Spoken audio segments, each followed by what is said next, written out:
বিমানবন্দরে এক স্টাফকে মেরে তার মেরুদণ্ড ভেঙে দিলেন এক যাত্রী।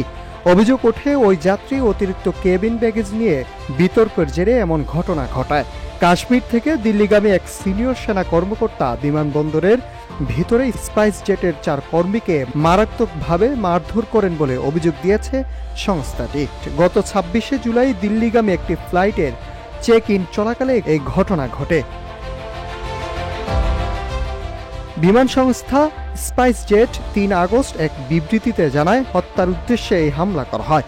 এতে তাদের 4 জন কর্মী গুরুতরভাবে আহত হন। একজনের মেরুদণ্ড ফাটল ধরেছে এবং অন্যদের চোয়ালে মারাত্মক আঘাত লেগেছে বলেও জানানো হয়। এই ঘটনার তীব্র নিন্দা জানিয়ে স্পাইস জেট কর্তৃপক্ষ এবং দোষীর বিরুদ্ধে আইনগত পদক্ষেপের দাবি করছে সংস্থাটি।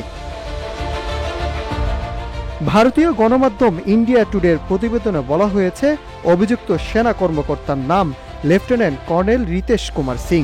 এই হামলার ঘটনার পর ওই সেনা কর্মকর্তার বিরুদ্ধে একটি মামলা করা হয়েছে, তবে এখন পর্যন্ত কাউকে গ্রেপ্তার করা হয়নি।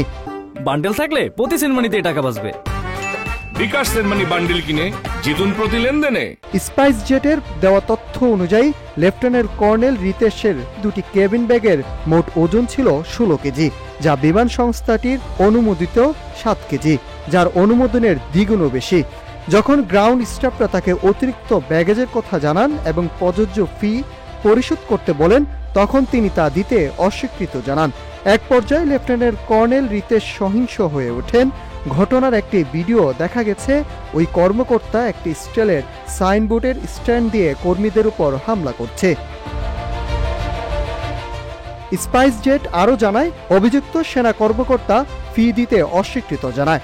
বোর্ডিং প্রক্রিয়া সম্পূর্ণ না করেই জোরপূর্বক এরো ব্রিজে প্রবেশ করেন।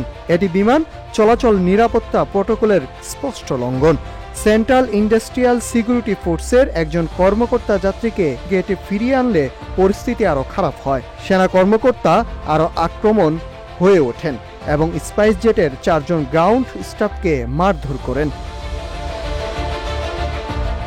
এই ঘটনা প্রসঙ্গে ভারতীয় সেনাবাহিনী জানিয়েছে, তারা বিষয়টি আমলে নিয়েছে এবং তদন্তের ফলাফলের জন্য অপেক্ষা করছে। সেনাবাহিনী সব স্তরে শৃঙ্খলা বজায় রাখতে প্রতিশ্রুতিবদ্ধ।